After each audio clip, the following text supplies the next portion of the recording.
Mesdames, Messieurs, bonsoir et bienvenue sur La Voix de la Cité des Hommes Intègres. Nous sommes dans le parcours inspirant de M. Abakar Ahmad et nous avons déjà évoqué 3 épisodes de son histoire. Et rappelons que dans l'épisode précédent, nous avons vu les raisons qui l'ont poussé à revenir au Cameroun pour poursuivre ses études, notamment à Kousseri, où il a fait ses classes de 4e et de 3e. Mais arrivé en classe de 3e et qu'à la fin de l'année il a réussi son examen du BEPC, un nouveau défi s'est présenté et M. Abakar Ahmad a donc décidé d'aller poursuivre ses études à Maroua. Et donc aujourd'hui, juste après le générique, nous allons explorer les démarches qu'il a entreprises pour trouver une place au lycée de Maroua.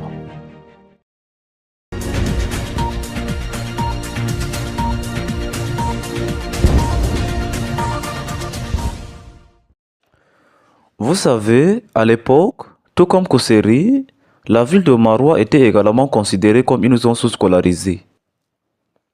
Et donc par conséquent, trouver une place en seconde A4 permettrait à M. Abakar Ahmad de bénéficier des mêmes avantages et ses parents n'auraient pas de soucis à se faire pour sa scolarité.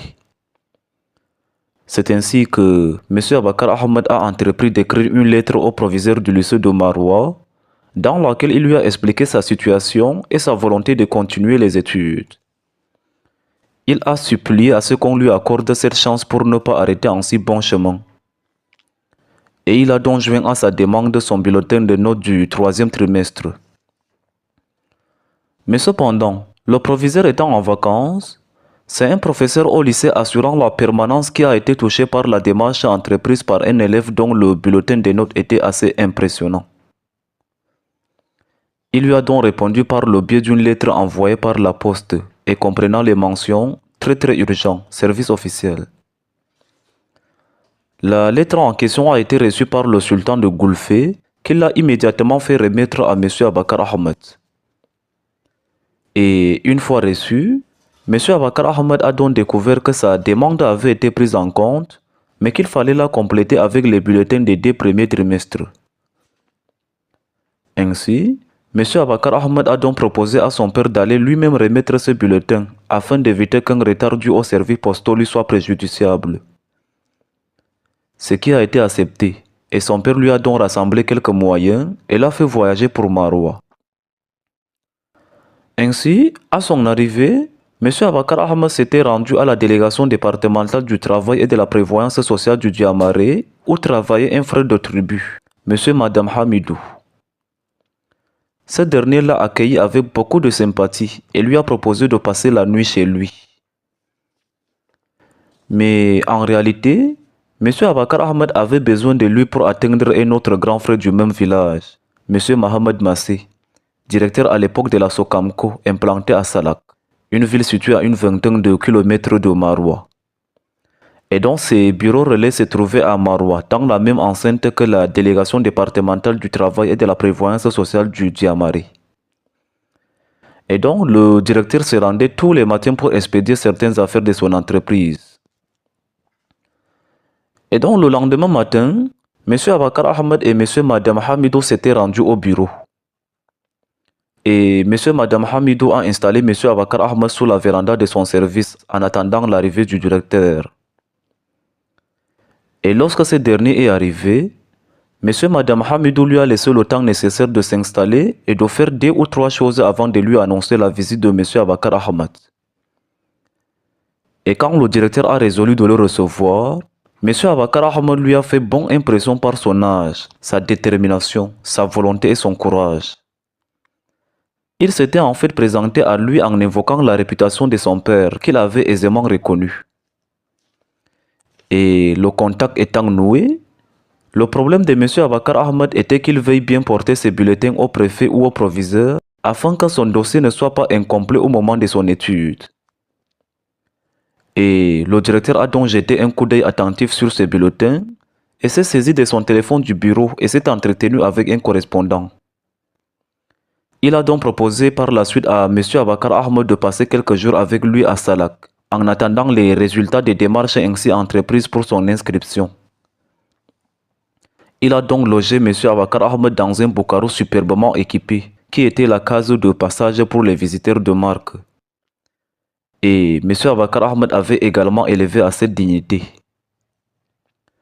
Et donc le jour suivant, le directeur était très tôt parti à son travail et a laissé M. Abakar Ahmed avec son ami inséparable, M. Meeli Droua, qui connaissait très bien M. Abakar Ahmed ainsi que ses parents.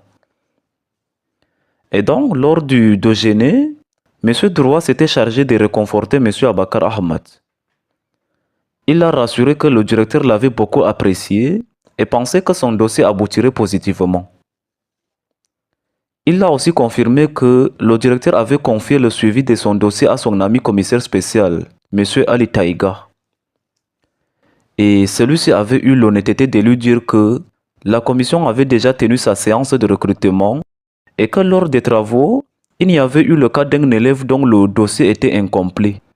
Mais sur la base d'un seul bulletin qu'il avait produit, il avait été accepté et il s'était chargé de vérifier s'il s'agissait de lui. Et donc, le soir tombé, quand le directeur est revenu de Maroua, il a adressé à M. Abakar Ahmed un large sourire rassurant. Et M. Abakar Ahmed avait tout compris. C'était positif. Et le directeur le confirma en ces termes. Petit frère, le dossier incomplet dont avait parlé le commissaire était effectivement le tien.